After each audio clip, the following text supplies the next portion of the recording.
Shalom. I want to give all the praise, all the glory, all the honor unto Yahweh Bahashim, Yahushai Bahashim, Rikak Wadash. Double honors goes out to the elder apostles of Great Millstone for teaching me the truth. Also want to acknowledge the Akiam who are pushing the truth with sincerity throughout the four corners of the earth, and shalom to the elect. Okay. So I'm going to be in Daniel chapter 1 and start at verse 1. It says, "In the 3rd year of the reign of Jehoiakim, king of Judah, came Nebuchadnezzar, king of Babylon, unto Jerusalem and besieged it. And Yahweh gave Jehoiakim, king of Judah, into his hand, with part of the vessels of the house of the Most High, which he carried into the land of Shinar, to the house of his power, and he brought the vessels into the treasure house of his power. And the king spake unto Ashpenaz, the master of his eunuchs, that he should bring certain of the sons of Israel, and of the king's seed, and of the princes." All right, so as punishment, Yahweh, he delivered Israelites. This is during the time of the captivity was started with. Our people became slaves, went into captivity under the Babylonians. Okay, which again, our people are continuously punished throughout history, going into captivity, right? So this is the king of Judah, going into captivity under the Babylonians. All right.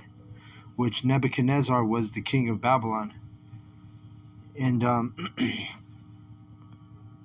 it says right here, and the king spoke in verse 3, and the king spake into Ashpenaz, the master of his eunuchs, that he should bring certain of the sons of Israel, and of the king's seed, and of the princes, children in whom was no blemish, but well favored, and skillful in all wisdom, and cunning in knowledge, and understanding science, such as had the ability in them to stand in the king's palace, and whom they might teach and learning the tongue of the Chaldeans. And that tongue of the Chaldeans, when you go into that, it's actually Aramaic. All right. So another thing I want to point out is a lot of people are always like, you believe in God or science, right? They like you can't believe in both of them, which that's going off, because as we read here in verse 4, it says that the gifted, if you will, are the sons of Israel, whom the king asked that the king of Nebuchadnezzar asked to bring forth the children with no blemish, the sons with no blemish, out of the house of Israel, right? They were like the gifted, right? Daniel was one of them. And it tells you right here, it says that they were skillful in all wisdom, they were well favored, cunning in knowledge, and understanding science. So people try to separate the truth, believing in the Bible, and then science. They try to separate those things as if you have to believe one or the other. Like some say, "Oh, I believe in the truth," or "No, I believe in science." Well, science supports the truth. All right. And the word science, it actually means knowledge. Okay. Let me see something real quick. S-C-I-N.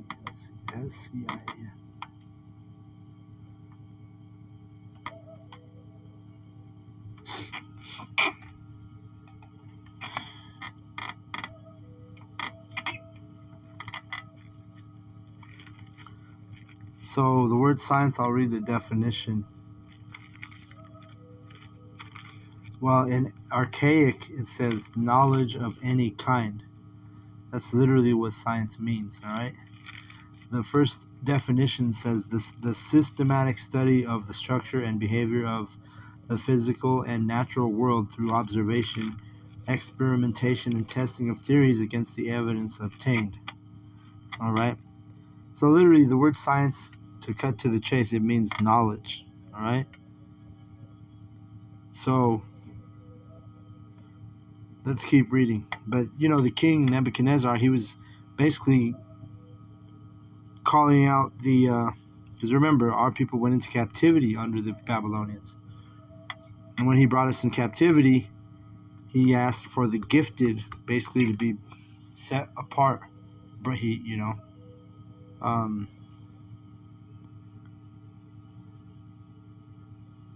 and let's keep reading, because it tells you Daniel was among those gifted Israelites who were, well versed in knowledge, science, and skillful in all wisdom, right? Let's read verse 5. And the king appointed them a daily provision of the king's meat and of the wine which he drank, so nourishing them 3 years, that at the end thereof they might stand before the king. So they had special privileges because they were sought out by the king, separated, exalted, if you will. They had special privileges, which it says they even got an appointed portion of the king's meat, right? Verse 6.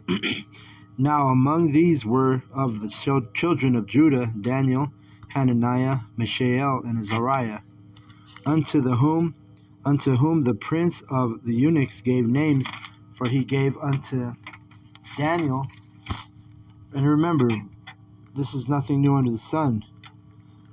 The heathen, they'll give us the heathen names. Just like in America, the so-called blacks, Latinos, and Native Americans, we have heathen names, slave names, if you will, right? And that's why it's pretty much common knowledge that so-called blacks, the tribe of Judah, they have the same last names as the oppressor, right? Basically, they were named after the whoever the slave master was, right? If the slave master was named Brad Johnson, then the slave would receive that name, Johnson. And even with the Latinos, the so-called Native Americans, the so-called Hispanics, our people think, and I say our people because I'm of the Northern Kingdom. So the Northern Kingdom, the so-called Latin, Hispanic, Native American tribes, they think their last names are ethnic. Perez, Chavez, Cortez, Martinez, Cruz. And see, all those names, those are the conquistador last names, right? The Spanish. They're Spanish names. They're really not ethnic names. They're not our true names.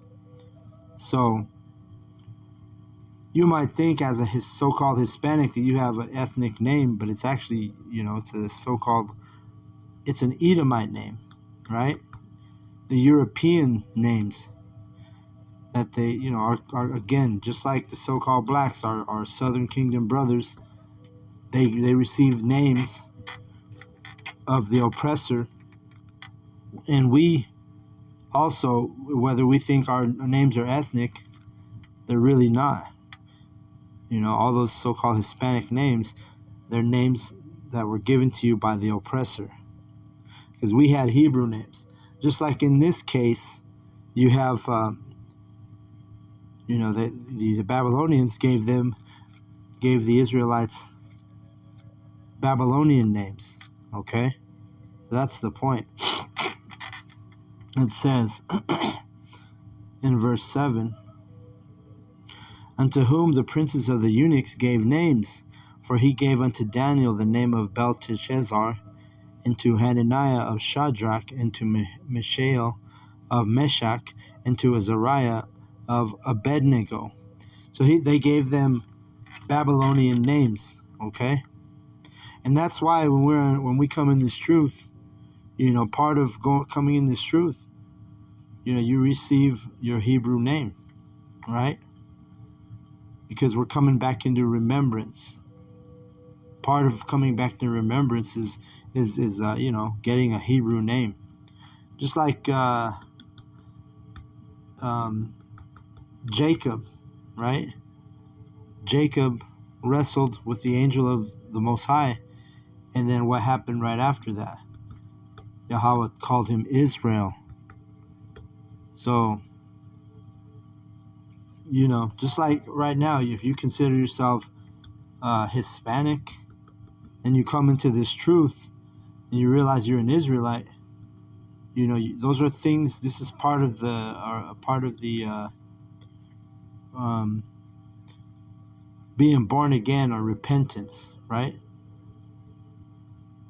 We're gonna go in the chariot, like I've said in the past. The Most High, when He gathers the elect, He's not gonna gather Black people or Hispanic people or Latinos or Native Americans. He's gonna gather Israelites.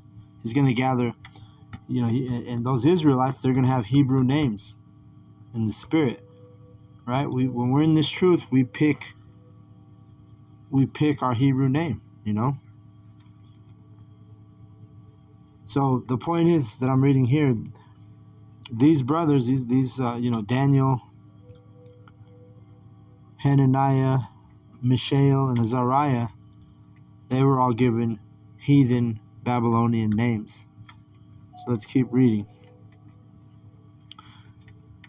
In verse 8, but Daniel purposed in his heart or in his mind that he would not defile himself with the portion of the king's meat, nor with the wine which he drank. Therefore he requested of the prince of the eunuchs that he might not defile himself.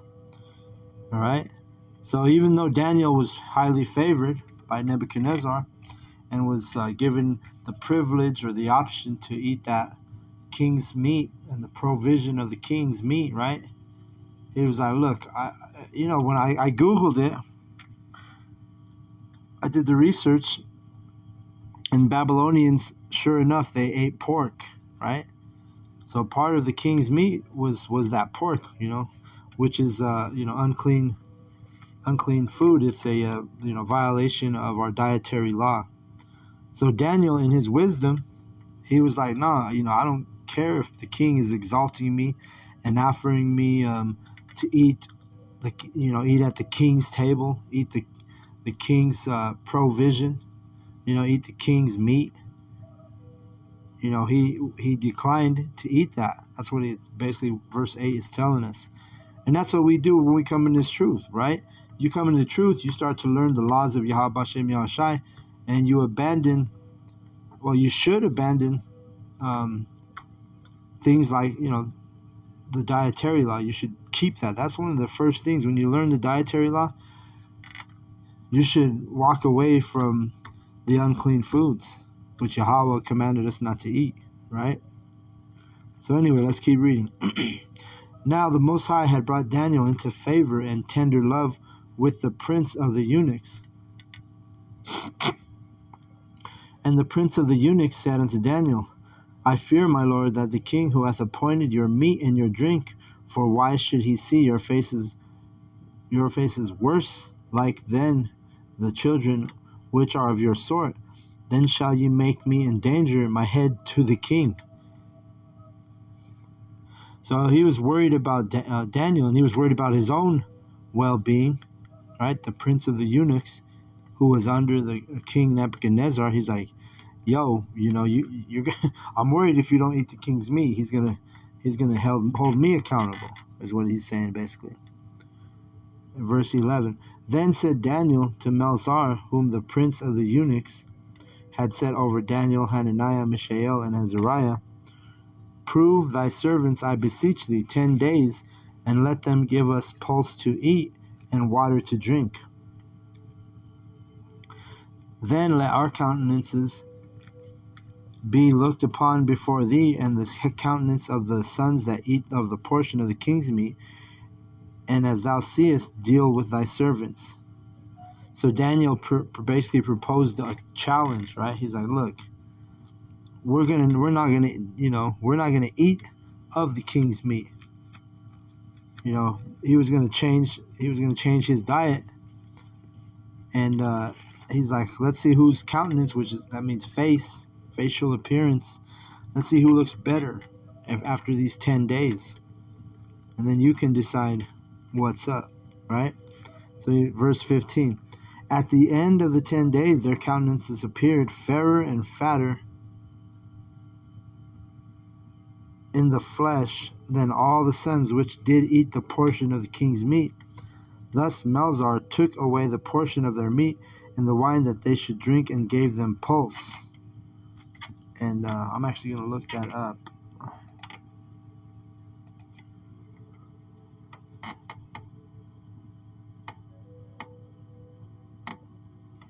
Let's see. Okay, check this out. Call Yahweh Bashem Yahushai. So all they did was eat. I'm glad I looked that up. So this is what it is. It says, what is pulse? Pulses are edible dry peas, beans, lentils, and chickpeas. They fall under the legume family. But the word pulse specifically, here, let me see. So basically, it's like a healthy vegetarian diet, right? And it says the word pulse specifically refers to legumes that are grown and harvested for their dry seed and grown as food. So pulse includes lentils, chickpeas, as well as split peas and beans that like kidney bean or navy bean. All right. So that's what that's what Daniel and the Hananiah and Mishael and Azariah, that's what they were eating. They weren't eating of the meat, right? So through his wisdom, Daniel was like, let's challenge him. And all we're going to do is eat pulse, which, like I said, those chickpeas, those beans, lentils, and let's see what happened. Well, it says that their faces, let me read it. And at the end of the 10 days, their countenances appeared fairer and fatter in flesh than all the sons which did eat the portion of the king's meat. Thus Melzar took away the portion of their meat and wine that they should drink, and gave them pulse. Right? Verse 17. As for these 4 sons, the Most High gave them knowledge and skill in all learning and wisdom, and Daniel had understanding in all visions and dreams, right? Because he was an Israelite, right? So remember, Yahweh Bashem Yahushai only gives his visions, and the people who can break down dreams and parables and including scriptures is only a gift given to the Israelites. No other nation can break down, visions, dreams, and like I said, the book, the parables, the scripture. Only Israelites have the understanding of the knowledge of the Bible. All right? Let's see, verse 18. Now at the end of the days that the king had said he should bring them in, then the prince of the eunuchs brought them before Nebuchadnezzar. And the king communed with them, and among them all was found none like Daniel, Hananiah, Mishael, and Azariah. Therefore stood they before the king. And in all matters of wisdom and understanding that the king inquired of them, he found them 10 times better than all the magicians and the astrologers that were in all his realm. And Daniel continued even into the first year of King Cyrus. Okay? So, basically, even though, what's his name, Melzar, the prince of the eunuchs, remember, he was worried about his own well-being because Daniel, Hananiah, Mishael, and Azariah, they were all basically going against the king's commandment of eating. They basically dismissed the privileges that they were given. Through wisdom, Daniel was like, I'm not eating the king's meat. Because remember, when you Google and you do the research, these Babylonians, they were just like these modern Babylonians in America eating pork, which are, that's an abomination to Yahweh. We're not supposed to eat pork if we're the Israelites. All right, that's a violation of the dietary law. So through his wisdom, he was like, "No, we ain't eating this. Just give us the pulse," which were those chickpeas, lentils, beans, right? And after 10 days of just eating that, well, guess what? Their faces appeared better. And this shows you even now, like you take you do this, what Daniel did. You just do like a pulse diet, and for 10 days, you're gonna look better. Your face is gonna clear up. You're gonna look healthier. You're gonna have a better countenance.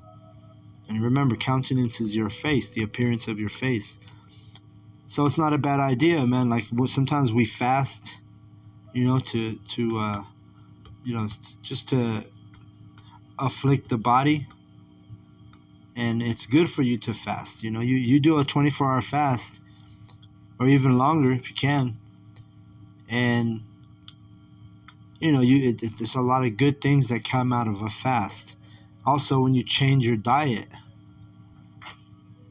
See, people act like all these different new diets and different ways to lose weight,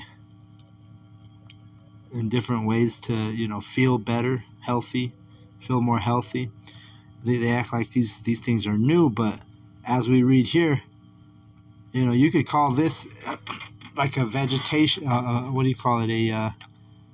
A vegetarian diet, or what do they call it? Vegans. Now they got vegans nowadays, right? Hey, this is basically a vegan diet, is what they did. A 10-day vegan diet, right? When they didn't eat no meat, all they ate was the pulse, which again were those plants from the legumes family, which would be dry peas, lentils, beans, chickpeas, and things of that nature, alfalfa, right? Basically a vegan diet. But it doesn't mean you're going to be vegan the whole year round. This is 10 days, because there are days, like in the kingdom, we're not going to have, no one's going to be saying they're vegan, right? Because there's days where we're commanded, the Passover, we're commanded to eat the lamb. So you can't be a vegan on during the Passover in the kingdom. No, because you got to eat meat, man. You're going to have to eat that lamb. So, but it doesn't mean that you can't take 10 days out the year, like Daniel and the Hananiah, Mishael, and Azariah. They did that, basically a vegan diet for 10 days, and their faces looked better than the rest of the people. And then when the king saw them, he could notice the difference.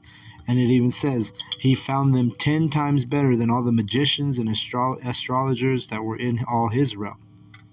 Because remember, the Israelites were always even in captivity, we're still favored.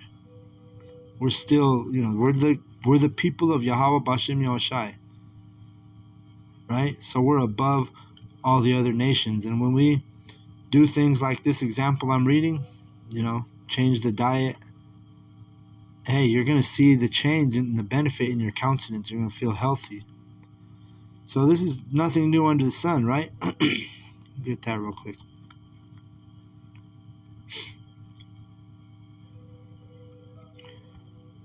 Ecclesiastes 1:9.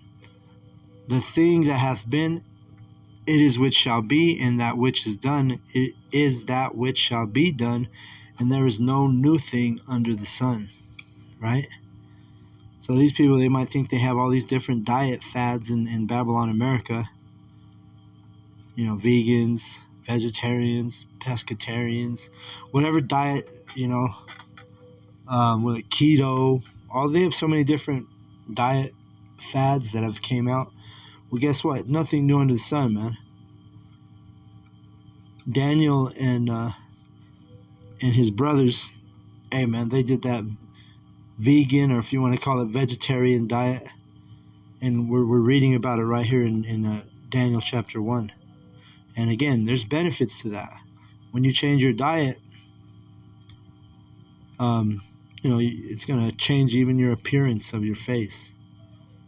So I'm going to go ahead and close out on that. I just wanted to, I wanted to go in on the book of Daniel. I might get a little deeper in the whole book of Daniel this week. Lord's will. But that was chapter 1, the breakdown. So I'm going to go ahead and close out on that. I hope the lesson was edifying. I want to give all the praise, all the glory, all the honor unto Yahweh, Bahashim, Yahushai, Bahashim, Rakah Kodash. Double honors goes out to the elder apostles of Great Millstone for teaching me the truth. Also, one acknowledge all the Akim who are pushing the truth with sincerity throughout the four corners of the earth. Shalom to the elect.